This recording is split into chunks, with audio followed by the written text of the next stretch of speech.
जनावरांना चारा आणण्यासाठी वडिलांसोबत शेतात गेलेल्या एका 12 वर्षीय मुलाचा दुर्दैवी मृत्यू झाल्याची घटना अकोला जिल्ह्यातील अकोट तालुक्यात मंगळवारी दुपारच्या सुमारास घडली।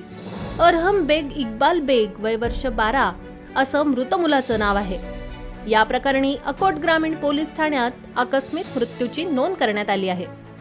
गेल्या 2 ते 3 दिवसांपासून अकोल्यात विजांच्या कडकडाटासह अवकाळी पाऊस कोसळत आहे। वादळी वाऱ्यासह गारपीट होत असल्याने शेती पिकाचं मोठं नुकसान झालंय।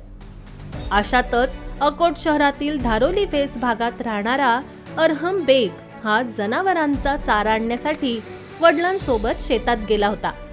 त्याच वेळी आकाशात विजा चमकत होत्या।